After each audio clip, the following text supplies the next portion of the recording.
Hello friends, Radhe Radhe. Welcome back to my YouTube channel Kahin Ankahin. कैसे हो आप सब? मैं भी बहुत बढ़िया हूँ। आप लोग का बहुत बहुत स्वागत है मेरे चैनल पे। आप लोग ये स्टोरी सुनने के लिए मेरे चैनल पे आए, उसके लिए बहुत बहुत शुक्रिया। आज की स्टोरी अलग है। आज की स्टोरी हॉरर स्टोरी नहीं होने वाली। आज की स्टोरी है स्पिरिचुअल स्टोरी, जिसमें हम दुर्गा माता की बात करेंगे कि कैसे दुर्गा माँ हेल्प करती है अपने भक्तों की। जहाँ भक्ति होती है वहीं शक्ति होती है। इस स्टोरी से तो प्रूव हो जाएगा आज। तो चलिए आज की स्टोरी शुरू करते हैं।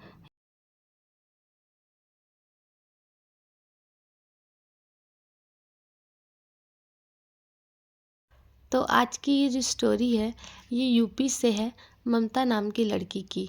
ममता ने मुझे जब ये स्टोरी बताई तो मुझे तो मेरे मन से तो बस एक ही बात निकली, जय माता दी। ये स्टोरी ममता और उसकी फैमिली की है। ममता की फैमिली में पीढ़ियों से माता दुर्गा की पूजा की जाती थी और बड़े बुजुर्ग ये भी कहते थे कि ममता की जो परदादी थी उन्हें माता दुर्गा जी ने साक्षात दर्शन भी दिए थे। तब से ही माता दुर्गा को बहुत ज़्यादा माना जाता था इनके घर में। सब ये भी कहते थे कि नवरात्रों के टाइम में दुर्गा माता जरूर आती थी। ममता और उसकी फैमिली ज़्यादा बड़ी नहीं थी, लेकिन जॉइंट ही फैमिली थी। उसके पापा और उनके छोटे चाचा साथ में ही रहते थे, लेकिन कुछ कारणों से उनके बीच में डिस्प्यूट स्टार्ट हो गया प्रॉपर्टी को लेकर। प्रॉपर्टी की वजह से उनके बीच में अक्सर बहसबाजी हुआ ही करती थी। एक रोज़ दोनों भाइयों के बीच में कुछ ज़्यादा ही कहासुनी हो गई। झगड़ा थोड़ा ज़्यादा बढ़ गया। इसीलिए गुस्से में ममता के छोटे चाचा ने घर अपनी फैमिली को लेकर घर छोड़कर निकल गए। कहासुनी कुछ ज़्यादा ही हो गई थी, इसलिए उनके ममता के पापा ने भी उन्हें नहीं रोका, उन्हें जाने दिया।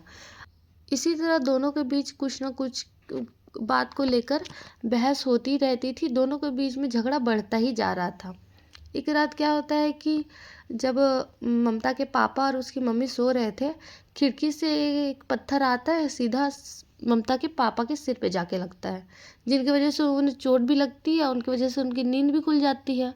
जैसे उनकी नींद खुलती है, बाहर खिड़की से दिख रहा होता है कि जो गार्डन एरिया में कार रखा हुआ था उस पर आग लगी हुई है। वो ममता की मम्मी को तुरंत उठाते हैं कि अरे देखो कैसे कार में आग लग गई।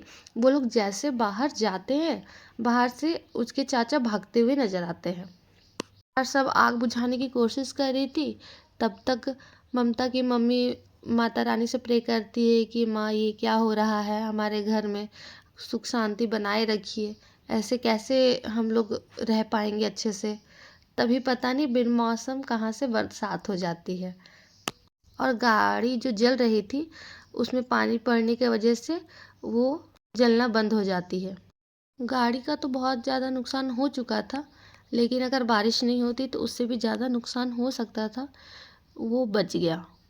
सुबह होते ही ममता के पापा और मम्मी पंचायत के पास जाते हैं और उनके छोटे भाई के खिलाफ शिकायत करते हैं कि ये रोज़ रोज़ आके झगड़ा करता है और कल रात इसने हमारी गाड़ी पे आग लगा दी। उनके छोटे भाई को बुलावा जाता है। वो आते हैं और इस बात से सरासर इनकार कर देते हैं कि उन्होंने ऐसा कुछ नहीं किया, ये सब बातें बना रहे हैं प्रॉपर्टी में हिस्सा ना देने की वजह से। फिर भी पंचायत वाले उन्हें थोड़ा डांटते हैं, उन्हें कहते हैं कि अगली बार से ये सब नहीं होना चाहिए और कुछ कुछ उन्हें कहते हैं जिनके वजह से वो कुछ दिन के लिए शांत हो जाते हैं। करीब महीने बीत जाते हैं, तब तक दोनों के बीच में कुछ नहीं हो रहा होता है, सब नॉर्मल ही चल रहा होता है। करीब करीब 2 महीने बाद एक दिन अचानक से ममता जो होती है वो स्कूल से वापस आती ही नहीं है। ममता की मम्मी थोड़ा टेंशन लेती है, फिर सोचती है कि हो सकता है कहीं रास्ते में रुक गई होगी, तो कुछ देर और इंतज़ार करती है। इसी तरह 1 घंटे बीत जाते हैं, 2 घंटे बीत जाते हैं। अभी भी ममता का कुछ अता पता नहीं था। उनकी मम्मी स्कूल भी जाती है पता लगाने के लिए, तो वो कहते हैं कि सारे बच्चे निकल चुके हैं, कोई नहीं है स्कूल में। तब उसकी मम्मी थोड़ा पैनिक करने लगती है कि अब क्या करूँ अब क्या करूँ। फिर भी वो आसपास की जगहों पे पता लगाती है। उसके जितने दोस्तों को जानती थी उसके घर पे जाके पता लगाती कि कहीं उनके घर में तो नहीं रुकी है ममता। पर वो ममता कहीं नहीं मिलती। वो थक हार कर घर आती है, फिर अपने हस्बैंड को फ़ोन करती है और बताती है कि ममता नहीं मिल रही है, वो स्कूल से वापस आई ही नहीं अभी तक। ममता के पापा ये सुनकर बहुत हड़बड़ा जाते हैं और तुरंत वो घर आते हैं और कुछ लोगों के साथ मिलकर आसपास के इलाके में ममता को खोजने लगते हैं। इसी तरह खोजते खोजते घंटों बीत जाते हैं। काफ़ी रात होने लगती है। दोनों पति पत्नी थक चुके थे ढूंढते ढूंढते। ममता की माँ की हालत तो बहुत ही ज़्यादा ख़राब हो गई थी। वो एकदम थक गई थी, परेशान थी कि कहीं उनकी बच्ची को कुछ हो तो नहीं गया। के बाद भी जब ममता नहीं मिलती है, तब आस पड़ोसी के लोग थे, वो कहते हैं कि हमें पुलिस स्टेशन जाके रिपोर्ट लिखवा देनी चाहिए। उस ममता के पापा भी इस बात से एग्री करते हैं और पुलिस स्टेशन चले जाते हैं। पुलिस स्टेशन में जब वो रिपोर्ट लिखवाने जाते हैं, तब पुलिस वाले वहाँ कहते हैं कि अभी 24 घंटे नहीं हुए हैं तो हम आपकी एफआईआर दर्ज नहीं कर सकते, कोई भी मिसिंग रिपोर्ट हम फाइल नहीं कर सकते।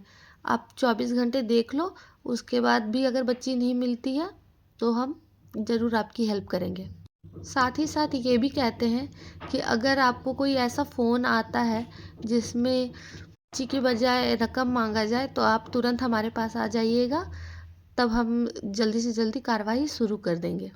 उसके बाद ममता के पापा घर आते हैं। घर आते हैं तो देखते हैं कि ममता की मम्मी की रो रो कर बहुत ही ज़्यादा हालत ख़राब हो चुकी थी।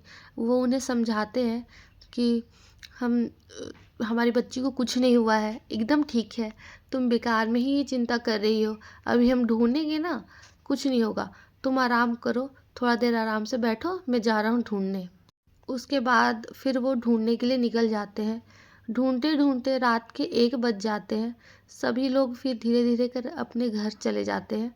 ममता के पापा फिर 1 बजे घर आ लौटते हैं। इस बार ममता के पापा के भी हिम्मत ने जवाब दे दिया था। वो भी बहुत परेशान हो जाते अपनी बच्ची को लेकर कि छोटी सी बच्ची गई कहाँ, अचानक से एक ऐसे कैसे कहाँ चली गई कि कुछ पता ही नहीं चल रहा है, कहीं कुछ हो तो नहीं गया उसे।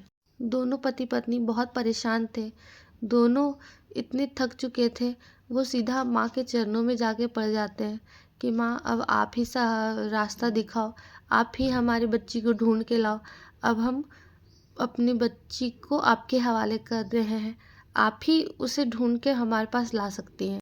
ममता की मम्मी तो जो माता रानी के पास ही बैठी हुई थी, वहीं पे बैठी रह गई। वो कह उन्होंने कहीं कुछ भी खाने पीने से ही मना कर दिया। वो कह रही थी जब तक उनकी बच्ची नहीं मिल जाती, ना वो कुछ खाएंगी ना पिएंगी, बस माँ के पास ही बैठी रहेंगी।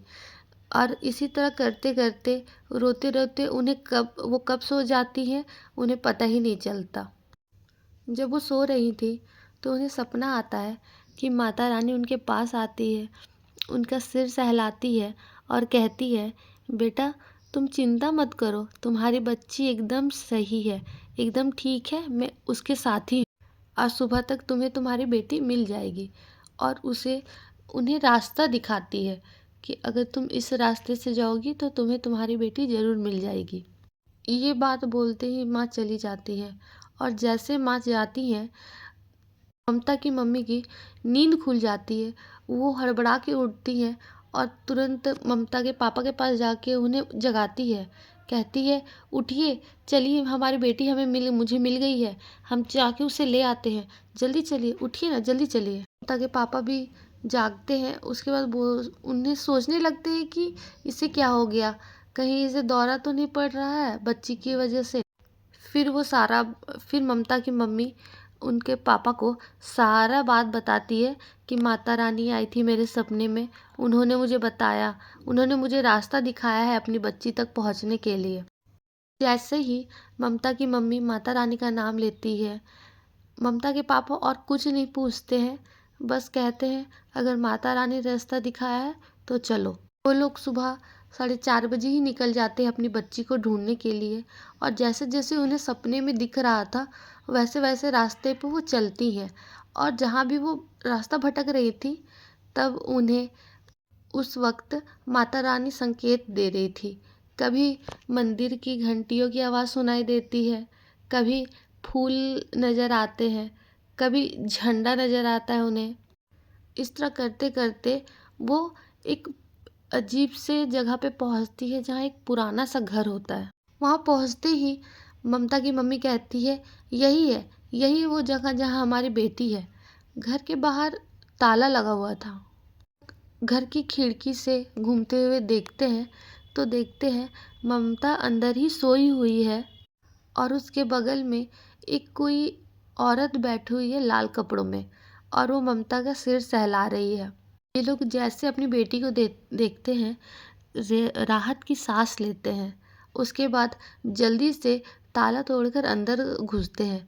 जैसे वो अंदर घुसते हैं वहाँ उन्हें कोई नहीं दिखती, बस ममता दिख रही होती है, वो भी बहुत ही सुकून से सोई हुई।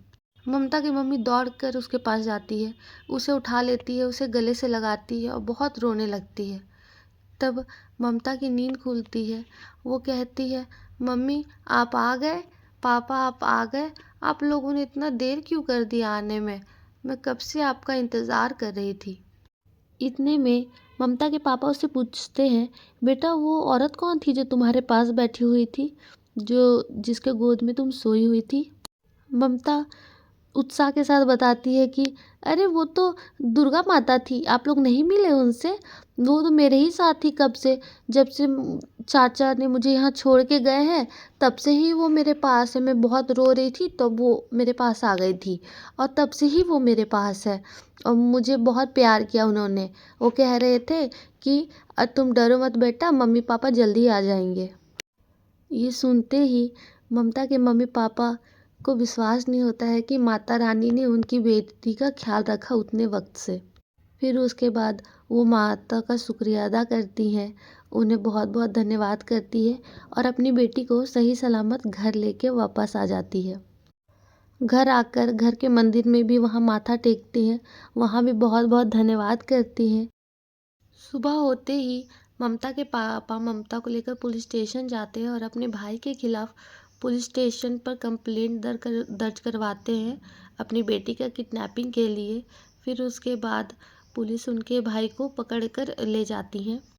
शाम में छोटे चाची आती हैं और ममता के मम्मी के पैरों में गिर जाती है और बहुत माफ़ी मांगती है कि मेरे पति को माफ़ कर दीजिए दीदी, अगली बार से वो ऐसा कभी नहीं करेंगे, अगली बार कुछ ऐसा किया तो आप बहुत सज़ा देना प्लीज़, उन्हें माफ़ कर दीजिए, मेरी भी बच्ची है, मेरा भी परिवार है, उनके बिना मैं कैसे रहूँगी। ममता की मम्मी को दया आ जाती है, वो फिर कंप्लेंट वापस ले लेते हैं। आखिर तो फिर भी उनके छोटे ही भाई है ना। उसके बाद से फिर सब कुछ नॉर्मल हो जाता है। छोटे चाचा को भी अपनी गलती का एहसास होता है कि वो उन्होंने जो भी किया बहुत गलत किया, वो भी माफ़ी मांग कर चले जाते हैं। तो फ्रेंड्स ये स्टोरी यहीं तक थी। ये स्टोरी मुझे पर्सनली बहुत अच्छी लगी। ये इसमें माँ अपने बच्चों की कैसे रक्षा करती है वो हमें देखने को मिला। और ममता कितनी लकी है कि वो माँ के साथ रही। ममता ने मुझे बताया कि उसे अभी भी थोड़ी थोड़ी वो सारी बातें याद है कि वो माँ कैसी दिख रही थी उस वक्त जब वो उसका ख्याल रख रही थी। ममता बहुत अच्छे से है, बहुत खुश है अपनी फैमिली के साथ। तो यही थी आज की स्टोरी। होपफुली आप सबको अच्छी लगी होगी। ये स्टोरी एकदम सच्ची घटना है। पहले तो मुझे भी लगा कि ऐसा कहीं होता है क्या, पर जहाँ भक्ति है वहीं शक्ति है। शुक्रिया फ्रेंड्स मेरी स्टोरी सुनने के लिए। आप आए मेरे चैनल पे। बस इसी तरह आप अपना प्यार बनाए रखें मेरे चैनल के लिए और मैं इसी तरह अच्छी अच्छी नई नई स्टोरीज़ लाती रहूँगी। बस इसी तरह मेरे चैनल को सपोर्ट कीजिए, ग्रो करने में हेल्प कीजिए। मेरे वीडियोस को सुनिए, शेयर कीजिए, लाइक कीजिए, सब्सक्राइब कीजिए, कमेंट कीजिए। बहुत बहुत शुक्रिया।